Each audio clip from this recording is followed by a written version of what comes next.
A little longer, and you know, maybe a few more live scrimmage situations, you know, involving, you know, we went 2-minute last week, we're going to go 2-minute again, but maybe some okay, the ball's end of the game or end of the half scenario where the ball's on the 6-yard line and you have 2 plays, you need a touchdown to win.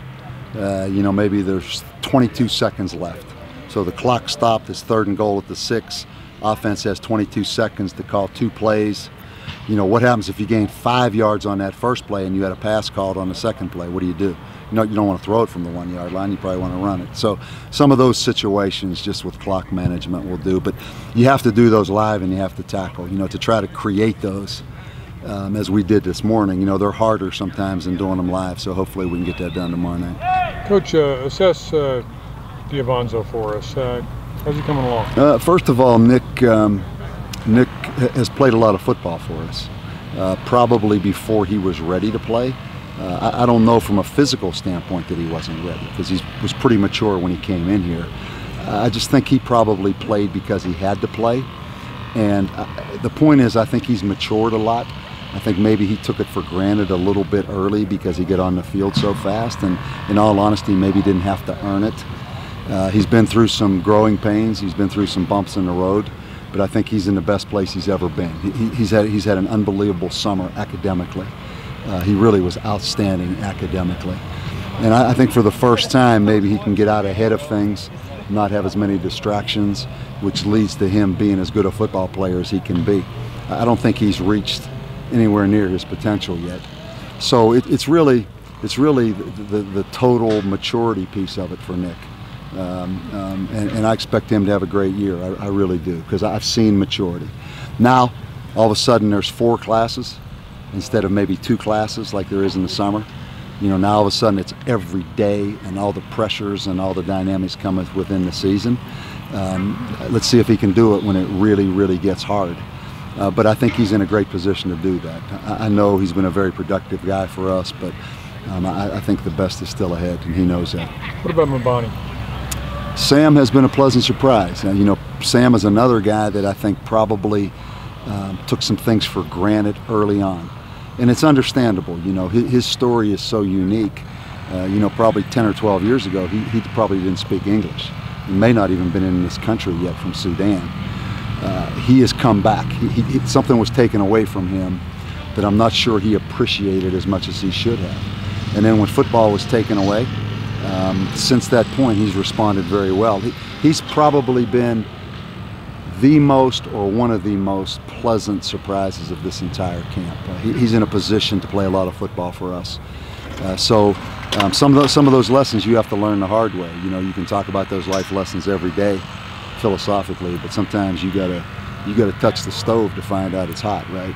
Like when you were a little kid. So I think he's in a good place right now also. What did you need from him? What did you need to see from him to allow him back? I needed to see that he was appreciative, of what he had here at New Mexico.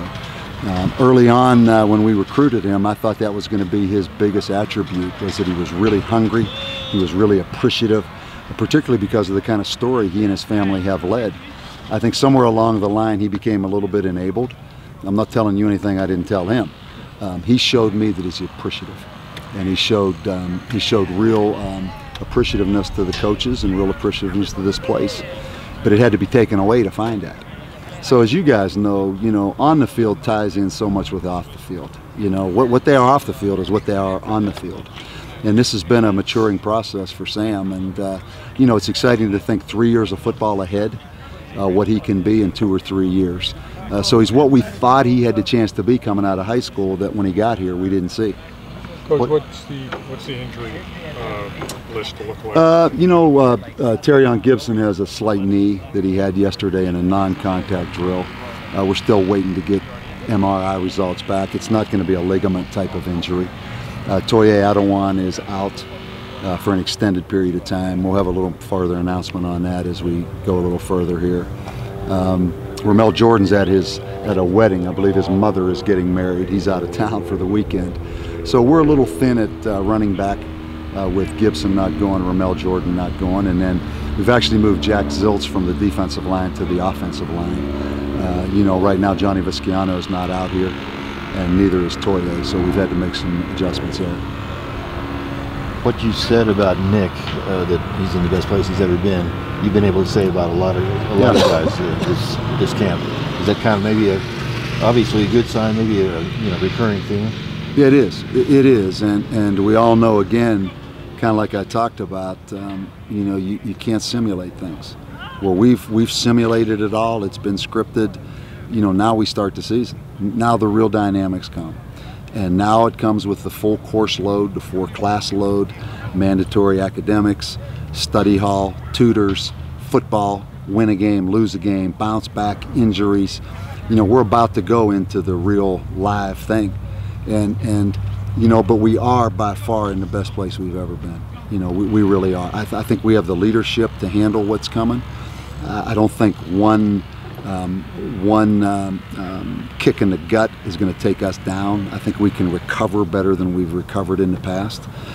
So I'm anxious to see, man. I'm as anxious as everyone. As much the off the field dynamics, leadership, maturity, as I am just what's on the scoreboard. I really believe these kids and the coaches have done a heck of a job of preparing for what's coming. I'm anxious to find out if we are better. Are you ready if tomorrow were the lights on and it was opener? Is Jason Sanders the place kicker? I don't know. You know, he did a couple things today, even though we were just kind of walking through things that makes me concerned of his maturity. But I love him talent-wise. He's had a great camp. We're not ready yet. You know, we're still one more. This is the last week at camp. We're going to come back Sunday, grade the tape as coaches, really look at some of who's the scout squad, who might we redshirt, who are special teams, depth charts. So, you know, let's get through tomorrow night, and I think, you know, during next week, you know, we'll probably have that all figured out.